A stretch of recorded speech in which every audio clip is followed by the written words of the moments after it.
What's going on, y'all? Welcome back. Unfortunately, Purdue fell over this previous weekend to Syracuse 35-20 to fall to 1-2 on the season. I'm Dakota, or Boiler in Texas if you follow me online. And we're going to talk about Purdue's game against the Orange and kind of take a look around the Big Ten results from this past weekend.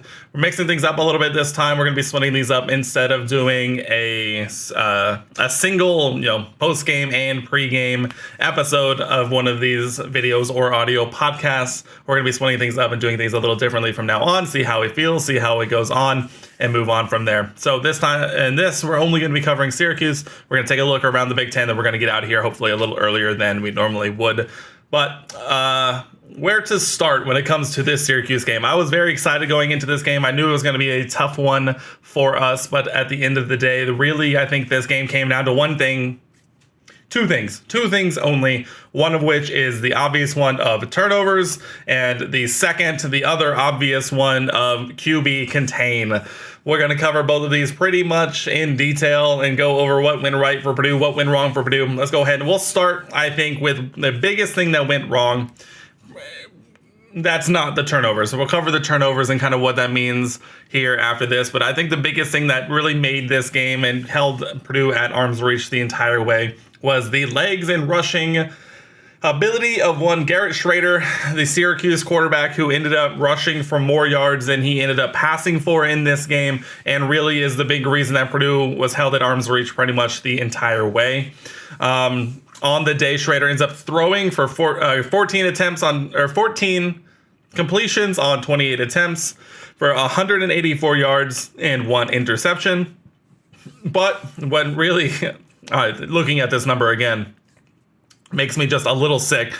But he ends up running 25 carries for 195 yards and 4 touchdowns with a long of 40 yards. And he could have been even more, but down the stretch in the fourth quarter when Syracuse had pretty much the game won, he had the opportunity and could have scored again, but decided just to slide and get us and put us out of our misery. And so Garrett Schrader really is he was the game. Syracuse only had 3 receivers catch passes. And outside of Schrader, they ended up accounting for, 76 rushing yards. They ended up rushing for 271 as a team. But like I said, about 200 of that is responsible by Schrader. So it really was that. Purdue also was the beneficiary of some timely drops by the Syracuse receivers as well. And so it could have been a little bit better, could have been a little bit worse. But I think we'll go ahead and we'll talk about it now. The biggest bugaboo in this game, and the thing that really I think most people are disappointed with, is the turnovers, or at minimum the lack of ball security. Hudson Card responsible for the majority, and Devin Mockabee also not without fault of his own. Hudson Card throws 1 interception and also has 4 fumbles, 3 of which were lost. And Devin ends up fumbling 3 times as well. Unfortunately, fortunately for us, 0 of those were lost. And so as a team, 7 total fumbles in the game, lost 3 of them. Throw in an interception, and I'm going to double check this one as well. If we throw in 4th down conversions, Purdue also turned it over 3 more times by being only 1 of 4 on the day on 4th down. And so really it was just ball security and keeping a hold of the ball that really doomed Purdue in this one. A lot of promising drives were foiled by untimely fumbles and losing the ball and handing it right back to Syracuse. Purdue ended up going down 14-0 pretty early in this one, thanks to one of these said fumbles.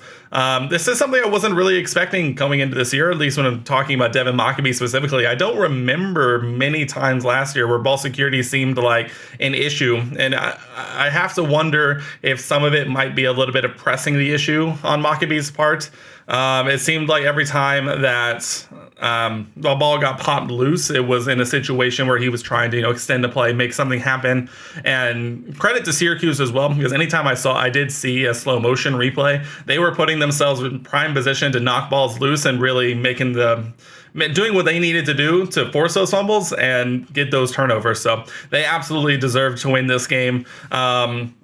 it's hard to say exactly what might have happened in this game had those turnovers kind of been held in check. Of course, the game did play out the way it did with those turnovers in mind. And so really that is the biggest, I think, thing that came from this game, is that while Syracuse did beat Purdue, or I should say Garrett Schrader did beat Purdue, I think at the end of the day, the 7 or 8 turnovers, depending on what you want to count and when, and all the lost fumbles and things like that, that really was, I think, the biggest thing when it came to this one.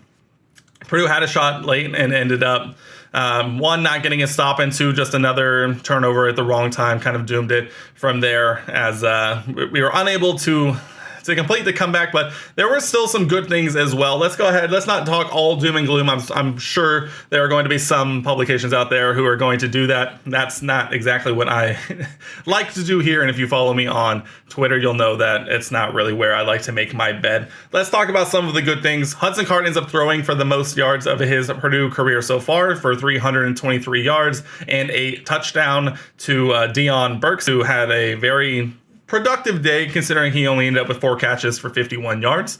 But his long of 23 was very timely, and he made some very, very good catches down the stretch that were pretty impressive, and I'm still so excited to see what he looks like as the season wears on. This was a very welcome coming out party to a guy I was really excited about going into the season, Abdur-Rahman Yassin, who ends up going for 10 catches, 114 yards.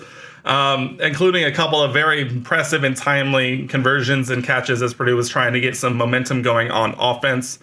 And my guy, who's turned out to be not someone I expected going into the season, mainly just because I didn't really know what to expect from him, Max Clare, the freshman tight end, 5 catches for 65 yards, always seemed to be there when Hudson Card needed him most. I'm very, very excited for his future in the old gold and black. It seems like he's made the most of the missing Garrett Miller in the tight end room, and so I'm glad to see that we were seeing some production out of that tight end spot as well.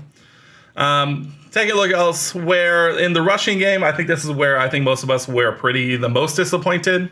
Against a defense that's sort of designed to give up rushing yards in favor of limiting passing yards. Purdue really never really got anything going on the ground. And we also returned a little bit to that frustrating play calling of running it up the middle with an offensive line that is really banged up and just wasn't getting quite the push that we were hoping for or expecting to see as we went into this year. And so that was a little disappointing. Tyrone Tracy ends up leading the way with 38 yards. Devin Mockamy not that far behind with 31. We run for 80 yards as a team. I mean, this was a little disappointing to see. It seemed like there were good moments, but at the end of the time, I think it was just so hard to keep momentum going. And the way that the game played out, the rushing game just kind of was left in the back pocket as Purdue was playing from behind most of the time. And when you're doing that with an offensive line as banged up as ours is, it's hard to commit too much to the rushing game when you're not getting that much production out of it. You're also fumbling a lot, but I guess to be fair, we're also fumbling a lot regardless anyway, including a couple of just the most back-breaking timed fumbles by Hudson Card that I think any of us could have ever asked for in this one. So I said this on Twitter, and I'll say it again here, that considering the fact that Purdue had take your pick, high single-digit turnovers in this game, the fact that we only lost by 15, I'm going to use that phrase, only lost by 15, very seriously, in that this game, one, could have been a lot closer. I think Purdue's offense looked very, very good at times, but the momentum lost on those turnovers was apparent. And anytime that Purdue had the ball after that, it really just seemed like they were playing behind the 8 ball, and which ended up being multiple 8 balls down the stretch. And so,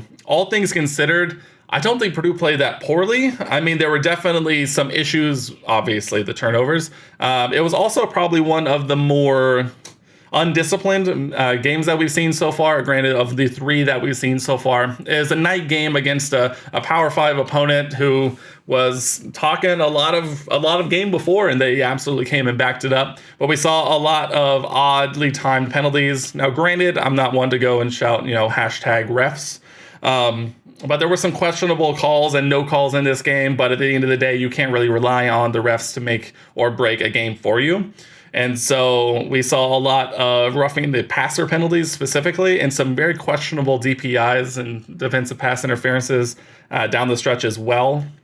But it was just, you could tell that it was a night game, first night game of the year against a team that we wanted to get a win against after last year. I'm sure a lot of these guys remember that game. And you just come out and you're playing hot, you're playing with that much energy, and some things just happen. So it was a little disappointing to see from that front as well. But it's hard to say that's a problem, just because it hadn't really been a problem so far the season up to now. And so we'll see when Wisconsin comes to town next weekend and see if that discipline issue has been locked up a little bit more. Let's see what else happened in this game. Just anything else that really stood out. Dylan Thieneman leads the defense in tackles once again with 14. That kid has been all over the field. We've seen a lot of very interesting things when it comes to the defense. Obviously, it's hard to talk about the defense without mentioning the lack of containment on Schrader in this entire game. It seemed like any time that he got out of the pocket on one of those designed QB runs, it was wide open, just because, we let our eyes get away from him and he just ended up running loose. But we actually saw some really nice plays from some people. Sanusi Kane had himself a very nice game. O.C. Brothers did pretty well. Cam Allen got in the record books again with his 12th career interception. But he sort of is, I mentioned this on Twitter as well, he's very much a feast and famine cornerback this year, where he's giving you interceptions, but at the same time, it is a very tough year for Cam Allen in coverage this year.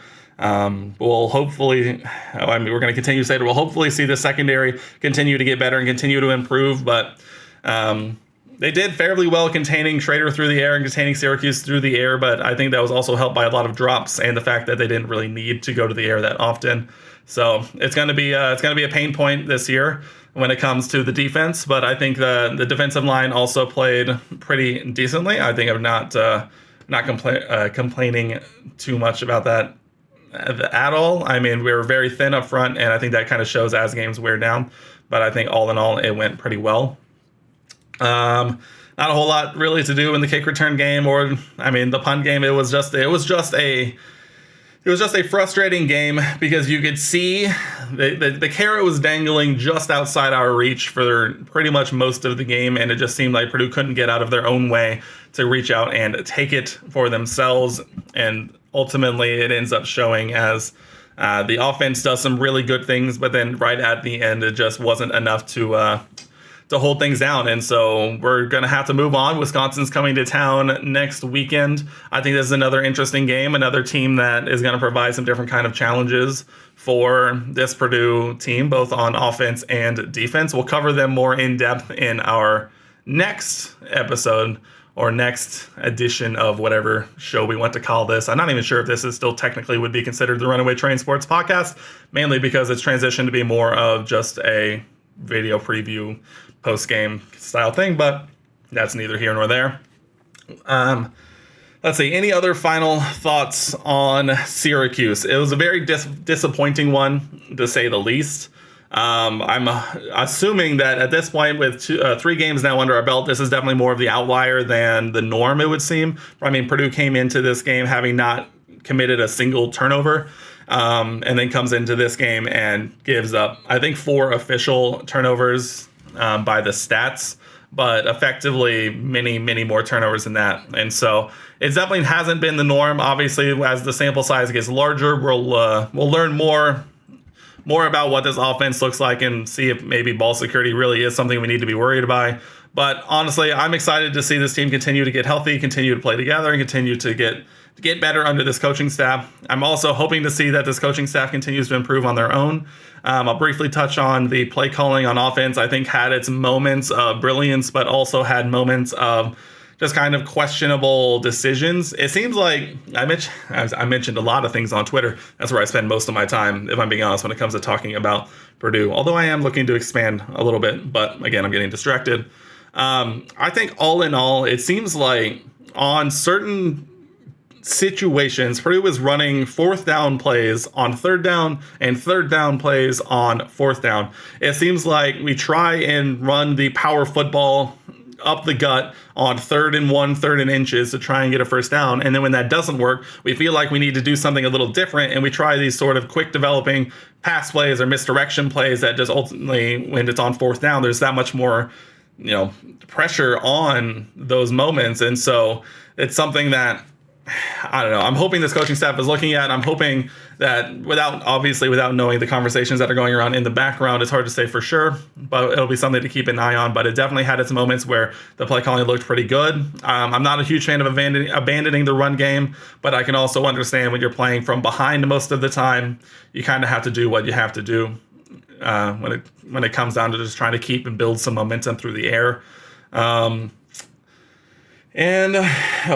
see. I had something else on my mind when it came to my final thoughts, but I think that was kind of it. This game really does just boil down to I'll wrap it up in a nice, neat little bow, or at least a turnover-shaped bow. I mean, this game was made and broken by the hands, literally, of Hudson Card and Devin Mockabee. I mean, the turnovers were bad. The turnovers were untimely, and we left a lot of points out there on the board when it came to just losing momentum and losing great field position and offensive drives that ultimately end up, in the hands of Syracuse and not in the end zone where we'd like it to be. So I'm looking forward to seeing what this group looks like. I mean, we haven't seen a game like this, obviously, this year, like I mentioned. And so when it comes to monitoring this year down the stretch, it's all going to come down to whether or not we can continue to improve. If we see the same things again next week, maybe the turnovers and maybe the bad decisions is something to keep an eye on. But considering this is probably the toughest of the 3 games we've had so far, I'm not disliking too much how this game turned out. I know there's a lot of people online who are comparing Walters and his staff to a certain former coach that I think are just unfounded. I don't think we've seen anything this year to make that kind of determination, and we're just going to have to wait and see. But we'll cover Wisconsin in the next video that we do here, an audio podcast that we do here. Next, I want to transition to briefly just kind of take a look around the conference and see how the notable scores from last week and kind of run down and give, I guess, I don't know if there's anything interesting that went on. On Friday night, Maryland took down Virginia, a pretty tough in air quotes for you audio listeners. Virginia team who actually did the thing that they apparently enjoy doing, which is going down 14-0 before roaring back. They end up winning by almost 30. That was a bit touch and go there for a bit, but Maryland looks poised to make potentially some noise in the Big Ten East this year. Michigan takes down Bowling Green 31-6. I can't say I've really watched a Michigan game so far this year. They play some very underwhelming opponents. But the biggest thing that I'm seeing is their lack of really production against these teams that they probably should be doing more against. Whether or not that's just Michigan understanding that, they're playing some overmatched opponents and they don't need to do too much or run the score up that much is, again, I haven't watched, so I'm not sure. Ohio State finally gets, one of those games you need against these kind of teams. They win against Western Kentucky 63-10, including a 35-point second quarter to really just blow that thing wide open and run away with it. Penn State takes down Illinois 30-13. This was a very interesting game to watch. Illinois came out and played very inspired before, I think, ultimately just a classic Purdue trope from the last few years. Came out very inspired, kept it close, but at the end of the day, just doesn't have the talent and doesn't have the horses to hold on. So Penn State ends up sort of running away with it slowly and evenly across the whole game to win by 17.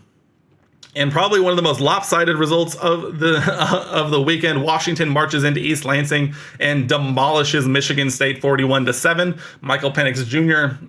Mounting a Heisman campaign, much to the chagrin of Indiana fans. Minnesota goes on the road and loses to North Carolina 31-13. Another one where it just seems like Minnesota just doesn't seem to have the same offensive talent when it comes to taking down these higher the higher octane offenses. And plus, going on the road in a Power 5 environment is always going to be tough. Northwestern goes down to Duke 38-14.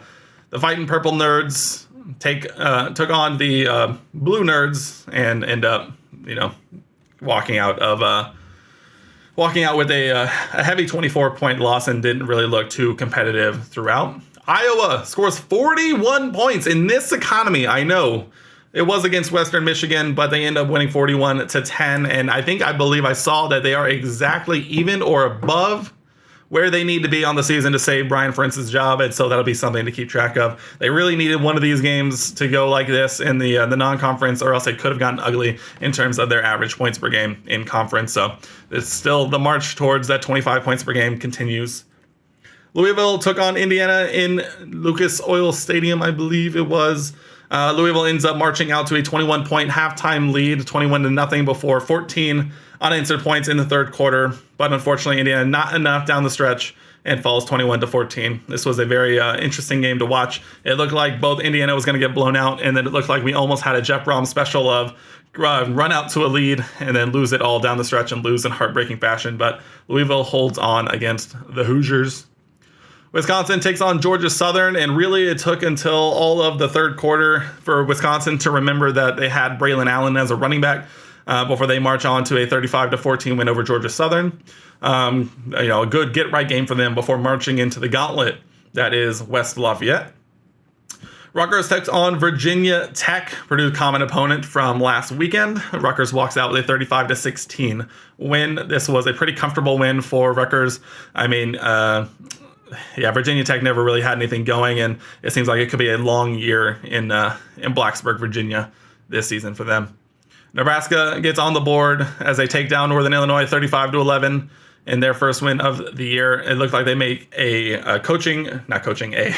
they did make a coaching change going into this year, but no, they made a quarterback change going into this one. Jeff Sims did not get in too much, and they were led by Harburg. I'm going to go with Harburg, as Nebraska gets in the win column for the first time. But I'd say the most surprising results of this weekend that we saw were probably Washington, Michigan State. I was not expecting Michigan State to get blown out quite the way they did. Other than that, not a whole lot else really happened. We're still questioning whether or not Indiana is decent. I think they have some talent at quarterback, but it's so hard to tell when you're losing the games like you are, and it seems like their defense might be more of their problem than anything. And I think that's about it. I think everything else kind of went about as expected. I was surprised that Michigan didn't win by more, but that's neither here nor there. And we're gonna start getting into the bulk of conference season here soon in the next couple of weeks. So I'm excited to see how this year shakes out. The Big Ten West looks like it's going to be the most Big Ten West the Big Ten West has ever looked like in their final season as a division. So I, for one, am looking forward to it. But that'll do it for us here on this one, guys. It was a frustrating weekend. I know it. I was there. I lived it with you. And I do empathize with the feelings you have. But this year was never going to be a year where Purdue was going to just jump out and be a world beater. This is going to take some time. It's going to take this first year, this first head coaching job staff to really continue building. This is going to be something that's going to be a grind. And I know that all of us wanted him to step in and continue on, having won the West last season, but it's going to be what it's going to be. We have to keep fighting. And, at this point, it is what it is. They're going to have my support. I'm looking forward to Wisconsin this coming weekend, even though that game is going to potentially be a classic Wisconsin-Purdue matchup. But only time will tell. We'll cover that more, as I mentioned a few times here, in the next one. But for now, let me know what you think. If you're watching this on YouTube, let me know down in the comments below what you thought of Purdue's game against Syracuse. And if you are listening to this on the audio platform of your choosing, go ahead, leave me a rating. And you can always find me on Twitter, on most social medias as @BoilerInTexas. And guys, this has been hopefully a fresh start this weekend. From this weekend will be good for us. Rest up, take some time away, get some fresh air, enjoy the weather, and we'll be back here in a few days to cover Purdue's game against Wisconsin and take a look ahead at around the Big Ten for next weekend. But for now, that'll do it for me. And as always, boiler up, hammer down, hail Purdue.